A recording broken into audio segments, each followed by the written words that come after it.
Has there ever been a movie for movie people to discuss?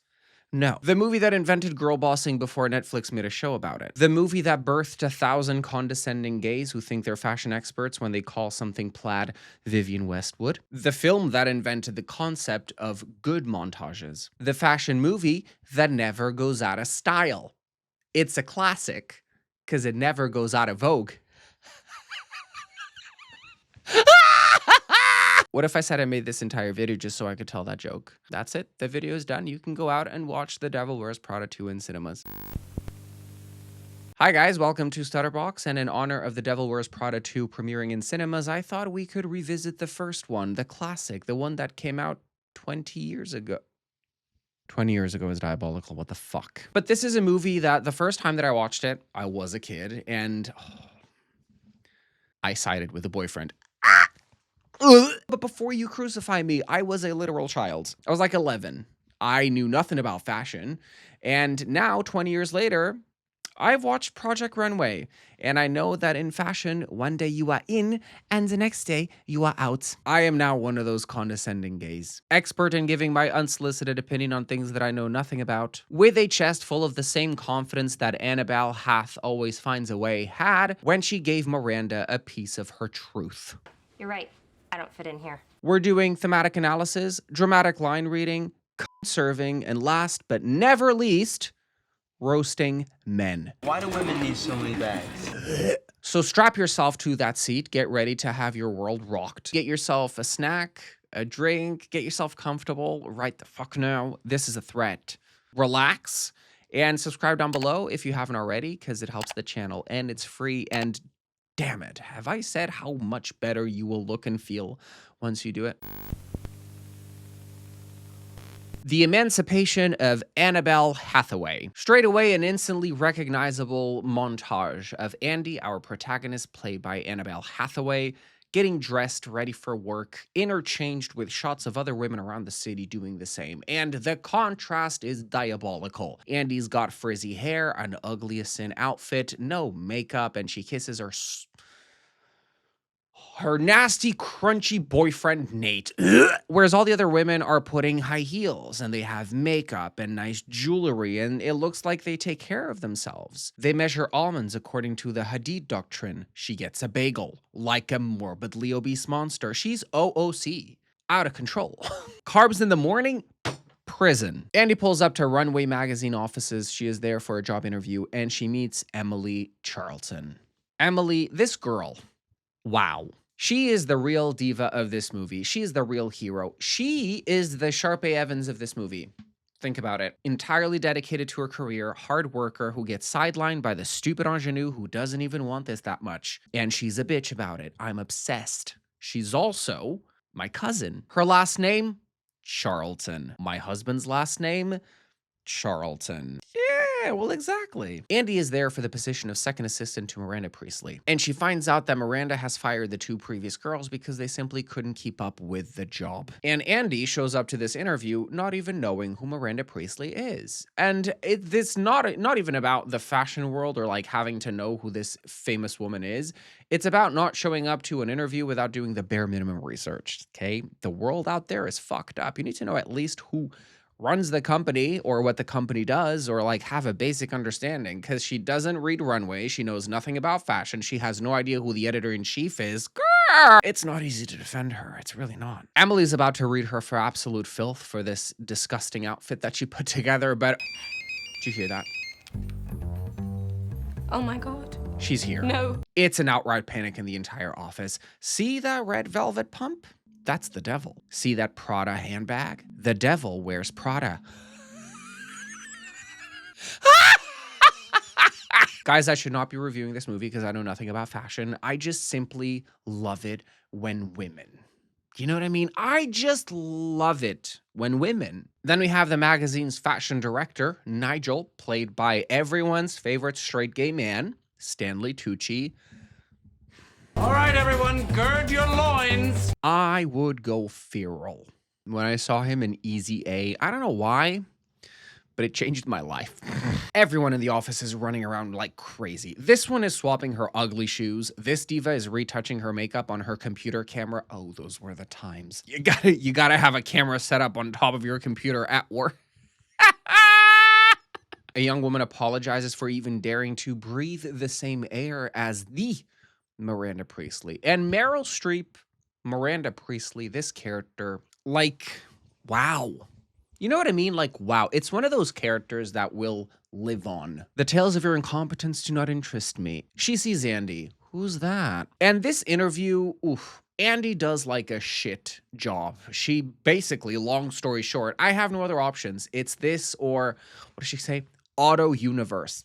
How are you going to walk into a job interview and say, well, I didn't have any fucking choices and it's this or the other worser thing? So again, this is not a fashion industry thing. It's a world thing. You really have to be on your fucking A game. And Miranda reads her to filth. So you don't read Runway? No. And before today, you had never heard of me? No. And you have no style or sense of fashion? Well, I think that depends on what you're... No. That wasn't a question. Andy starts listing her experience and credentials, but Miranda just shushes her away. That's all. So Andy does what the 2000s were teaching millennials to do when they got to the job market. Assert themselves and give a quick life story in a last plea for your case. I am not skinny or glamorous, and I don't know that much about fashion, but... Unceremoniously interrupted by Nigel, who walks in and can't help but wonder, who's that sad little person? Are we doing a before and after piece I don't know about? And then to everyone's shock, on her way out, Andy is called back and is actually hired for the job. I guess a little outburst moment of personal history worked. So Annie meets her friends and her boyfriend to celebrate her new job. And they're all very like, this job is so... But the one person in the friend group that knows a little bit about fashion is Miranda Priestly is famous for being unpredictable. The straight guy who works in finance. How is it that you know who she is and I didn't? I'm actually a girl. Oh, that would explain so much. People today that weren't around back then might forget how casually homophobic everything was. Like, you like fashion? Her first day starts off in the worst possible way. She's late with her coffees and dressed like a frumpy librarian. And then Emily gives her a quick job spec. Emily is the first assistant. She handles everything in Miranda's schedule. And Andy is the second assistant, which means she runs errands, answers the phones, and that's it. Manning the desk at all times. Someone must be at the desk. Always. One time, an assistant left the desk because she sliced a hand open with a letter opener, and Miranda missed Lagerfeld just before he boarded the 17-hour flight to Australia. She now works at TV Guide. Also, Emily gets to go to Paris for Fashion Week, and I think you're expecting me to be the 50th person to make the joke that this is the original Emily in Paris. Hee hee ha ha. Chuckle, chuckle. We're all laughing. So she's the original Emily in Paris. And lastly, there's the book. The book is where they basically keep everything that's happening for the current issue, and they deliver it every night to Miranda Priestly's house. And then she returns it the day after with all of her notes. Don't touch it. And that's a responsibility for Andy. However, Miranda doesn't like strangers in her house. So until she feels like Andy is no longer a total psycho, it'll be Emily to still do that. Don't touch it. And her first day is an absolute disaster. First, Miranda calls her Emily and she has the nerve to correct her in front of other people. Then she gets thrown a bunch of orders her way. And this is something that happens quite a lot. Whenever Andy slightly inconveniences or annoys Miranda throws impossible tasks her way to really test her grit. And if Miranda wasn't enough, Emily's also crawling up her ass, telling her to go here and go there. And Andy's like, what now? Oh, I'm sorry. Do you have a prior commitment? Some hideous skirt convention you have to go to? She then has 15 minutes to have lunch because Emily gets 20, and I think that both of those are illegal. Can you really give people 15 minutes for lunch? Is the US even a real country? And while she's getting some corn chowder, Nigel, oh my God, Nigel shows up and he gives her some very good 2000s reality check. You do know that cellulite is one of the main ingredients in corn chowder. And apparently no one in the office eats ever since 0 became the new 2 and 2 became the new 4 and 6, which is Andy's size, became the new 14.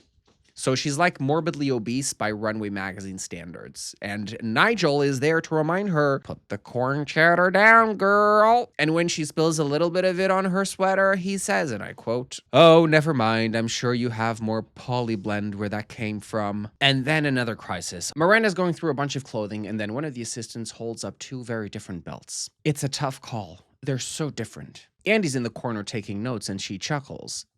Like there's something funny happening in the room. Is there something funny? No, nothing, It's just that both those belts look exactly the same to me, I'm still learning about this stuff. And now listen, if you are expecting me to be just another one of those gays who memorize this entire monologue and is going to perform it, you can forget about this stuff. Oh, okay, I see. You think this has nothing to do with you. You go to your closet and you select, I don't know, that lumpy blue sweater because you're trying to tell the world that you take yourself too seriously to care about what you put on your back. But what you don't know is that that sweater isn't just blue. It's not turquoise. It's not lapis. It's actually cerulean. You're also blithely unaware of the fact that in 2002, Oscar de la Renta did a collection of cerulean gowns. And then it was Yves Saint Laurent, wasn't it, who showed cerulean military jackets. I think we need a jacket here. And then cerulean quickly showed up in the collections of 8 different designers. And then it filtered through the department stores and then trickled on down to some tragic casual corner where you no doubt fished it out of some clearance bin. However, that blue represents millions of dollars and countless jobs. And I think it's sort of comical how you think you've made a choice that exempts you from the fashion industry when in fact you are wearing a sweater selected for you by the people in this room. From a pile of stuff. Cleared Andy, gagged her. Would have hurt less if she had slapped her in the face. And I like to see this as like comparable to capitalism. Even if you're against capitalism, you have no choice but to be a participant in it, And she's butthurt. She hasn't had time to process Miranda's monologue and really internalize it and understand it. But her boyfriend is like, whatever, just quit. But Andy says no. Because working for Miranda for a year will basically open up any doors for any other publication. It's like having the best thing in your CV. 1 year here and she can be a serious journalist. So she promises herself to not allow Miranda to break her and she's going to weather out the tough times and she's going to come out on top. And we get another montage of Andy struggling because the montages in this movie is either Andy struggling or Andy slaying. There's like 2 parts to this, right? So she struggles and then her father comes to visit. And they have dinner. And even her father, like apart from all her friends and her boyfriend who are like, oh, you're so different, you're working so much.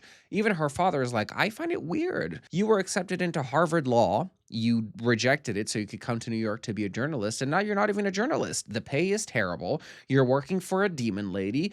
But she tells her father that this job is very important. Again, 1 year under Miranda Priestly's tutelage. And she can get a job in any other publication, which is what she really wants. And then, like a proverbial point about to be made by the universe itself, Miranda calls her, and she is stuck in Miami because of a storm. She wants to fly back home to see her daughters in their recital at school, but it's a literal fucking tsunami outside. It's like Hurricane Katrina's cousin just showed up at your door, and she's like, oh, just a bit of rainfall. I want you to get me back home. And then Andy, obviously failing to get this woman a private jet in the middle of a fucking storm that grounded all other airplanes, gets a lecture about how she decided to hire Andy because she wanted to take a chance on the smart fat girl. She had so much hope. It's all she has. And now she's disappointed. It's like, you can't win with this lady, right? It was a literal storm. So Andy goes to Nigel. They've become sort of acquainted at this point, and she confides in him and bitches about her situation. And Nigel, instead of giving her some reassurance, gives her a bitch slap of reality check once again. Be serious. You are not trying. You are whining. He then explains to her that Runway magazine isn't just about clothes, right? Nigel tells her the magazine represents so much more than just dresses, and she keeps looking down on them from her ridiculous journalist wannabe pedestal. And Andy realizes she is indeed messing it up, but she's stubborn and she has an idea.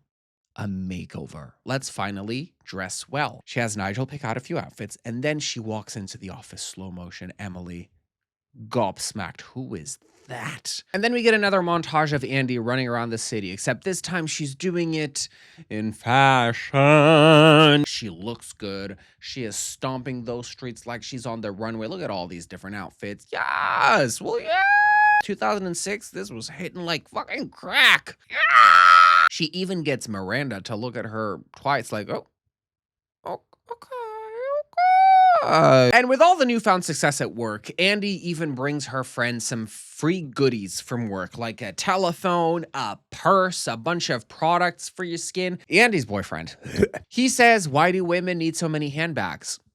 Shut up. Fuck you. Go jump off a fucking cliff right now. Who needs you? Anytime Nate starts talking, I just want in his face to see if he shuts up. And it's the finance guy who says, fashion is not about utility. An accessory is merely a piece of iconography used to express individual identity. He gets it. And everyone's having fun with the free shit until Andy's phone starts going. And then the friends grab her phone and start passing it around, laughing in her face like, look at her, so worried about her job and her livelihood, so stupid.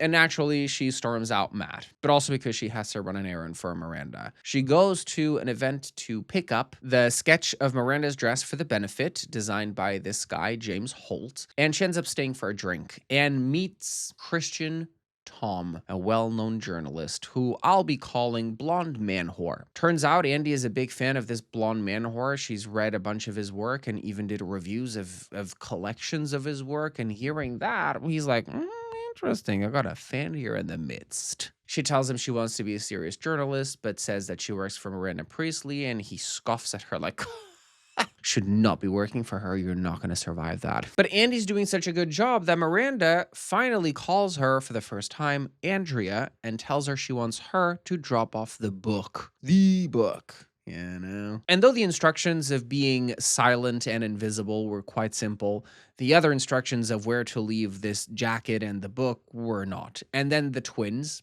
Miranda's twin daughters, play a little prank on Andy, tell her, no, you can just leave the book upstairs. You just come up. Emily does it all the time. And that's a lie.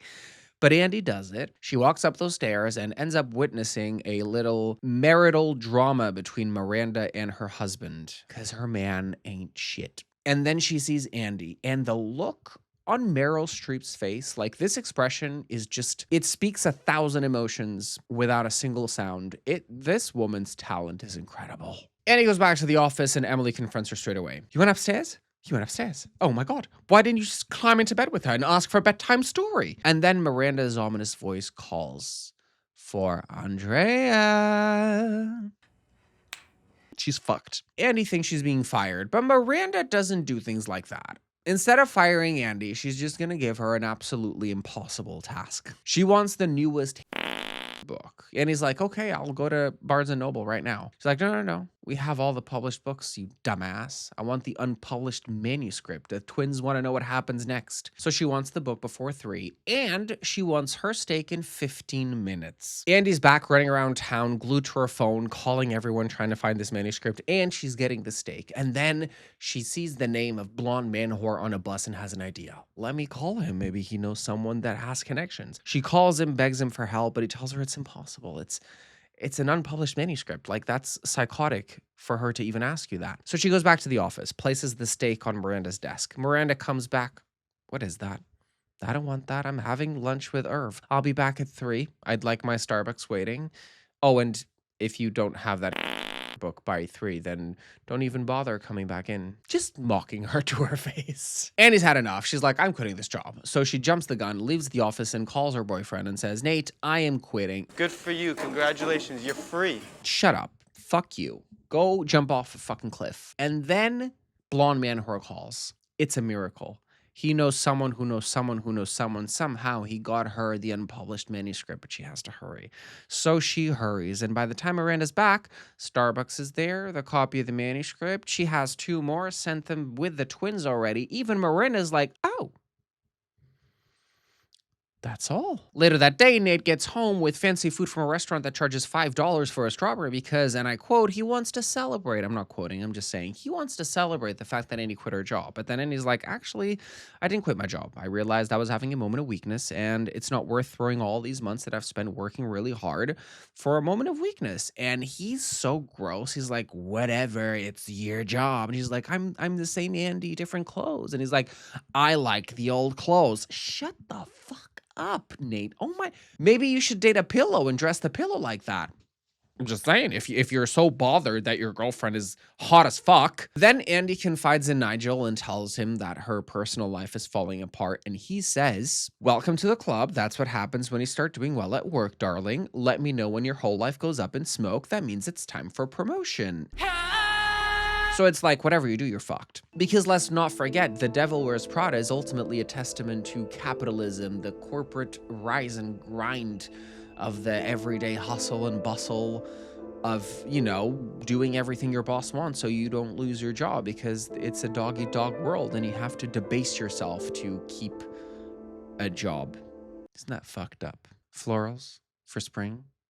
Groundbreaking. Another victim of this capitalist hellscape is my good cousin Emily, who is sick as a dog and still showing up to work because her entire life is runway magazine and fashion. More importantly, there is a benefit that night and Emily needs to be there to assist Miranda. And Andy has Nate's birthday dinner to attend, so it's all good, except on her way out, she's called back by Miranda. Miranda wants both of them at the benefit because assistant number one is sick as a dog. She is, and I quote, an incubus of viral plague. So she needs Andy there to assist her.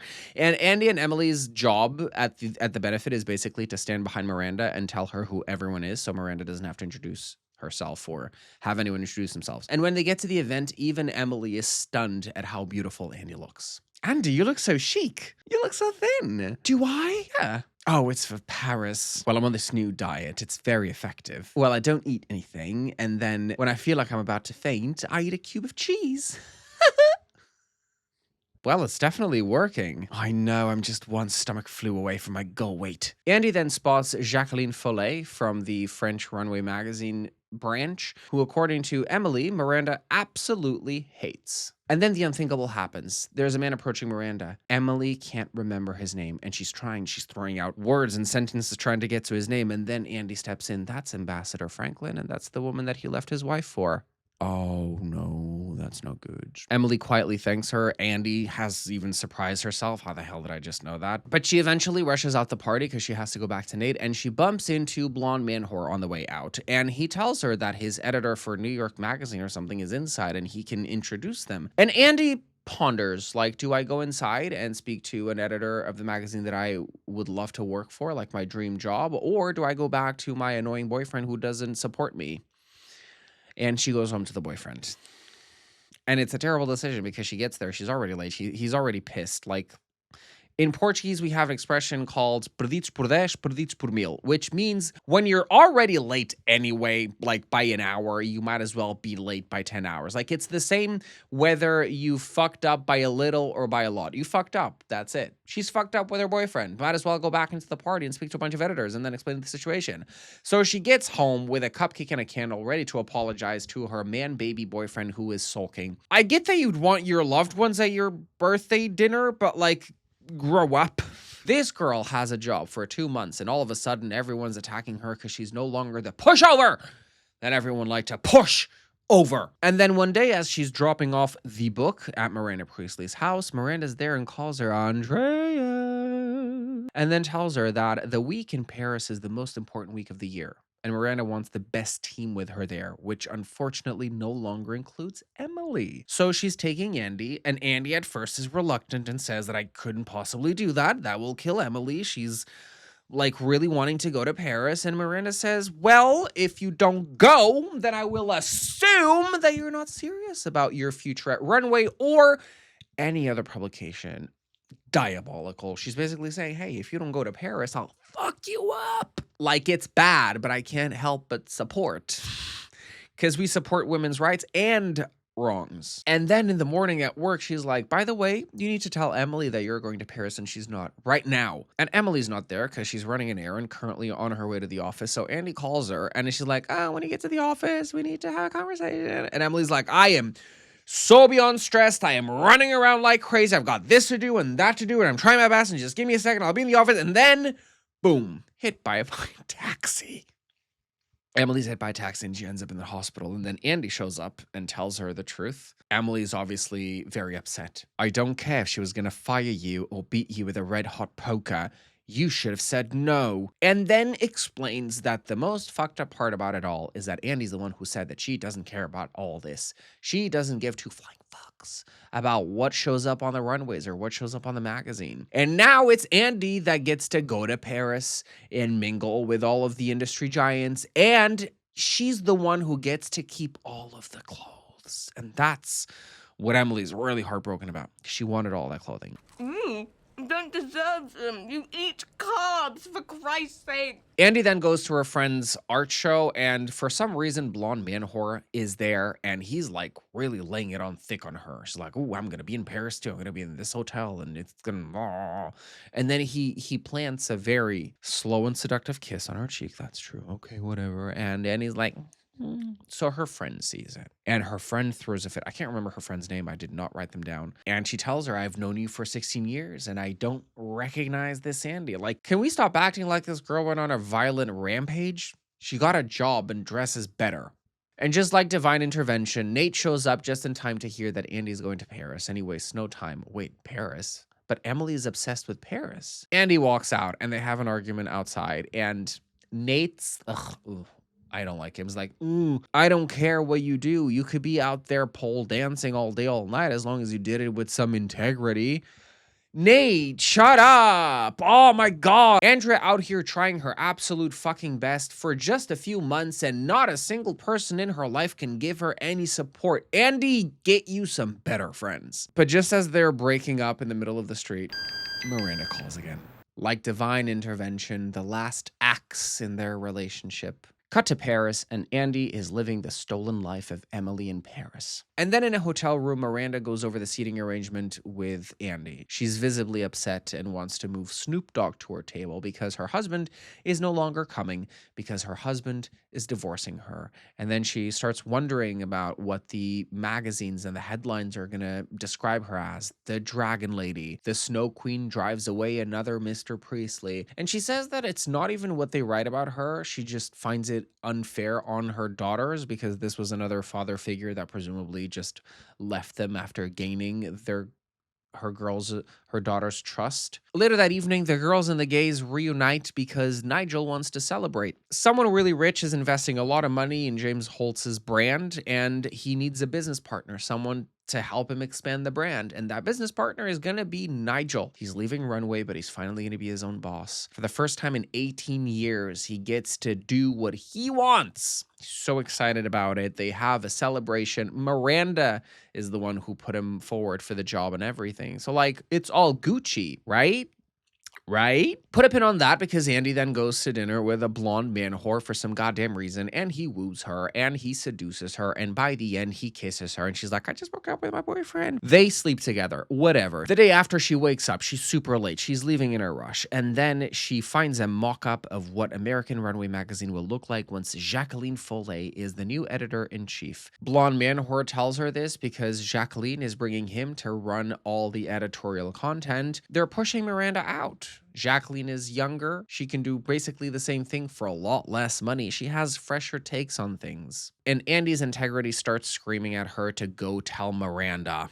I'm not your baby. She eventually gets to Miranda and tries telling her the truth, but Miranda seems so, like, uninterested in listening to her. And then at this event, Miranda gives a speech and shares some news that Matteo Corto de Leone is investing in expanding James Holt's business, transforming the work of this visionary artist into a global brand, and then announces that the new president that was picked from within the Runway family is none other than Jacqueline Follet. Andy, Nigel, and Blonde Man Whore all eating shit as the room applauds Jacqueline. But Nigel takes it like a big girl and says when the time is right, she'll pay me back. He's not sure about it, but he can only hope for the best. And then on the way to another event, Miranda explains that she knew the truth all along. She just had to find the right alternative position for Jacqueline. And then she walked up to Irv, you know, the money bags behind the whole operation, and basically like threatened to take all of the designers and the writers and the editors and photographers and everyone who she's nurtured and found in the industry. She would take them all with her. So she made sure that Jacqueline was offered that job for James Holt because it comes with a lot of money. And of course she was going to jump jump at the opportunity to do so. But she is impressed by Andy's determination to tell her the truth and says that she sees a great deal of herself in her. And Andy, who's been struggling with the morals of the situation, says that she doesn't want to be anything like Miranda. She says she could never do what Miranda did to Nigel, to which Miranda says, "You already did." To Emily. Gagged her. Because when Andy says, "What if I don't want to live the way that you live?" Miranda says, probably the most iconic line of the whole movie, "Oh, don't be ridiculous, Andrea. Everybody wants this." Everybody wants to be us. And after finding a backbone in the back of that limo in Paris, Andy decides to walk away from Miranda as she's walking into the event. And when that phone/pager rings, Andy throws it in the fountain and walks towards somewhere. She's not from here. Where's she going, guys? Can someone get Anne? Anne, come back.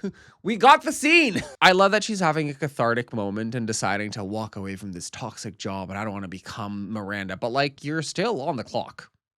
Like, you can quit, but you have to give in your notice. What do we do? You're literally in Paris for what do you...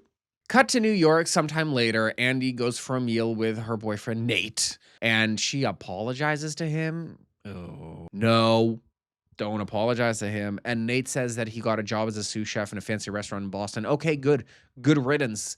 Get lost. Safe to say that Nate is no more, and that's great to know. Andy then has an interview at the New York Mirror, and the guy tells her that they received a fax from Miranda Priestly herself, calling Andy her biggest disappointment and saying if he didn't hire her, he'd be an idiot. Miranda likes her.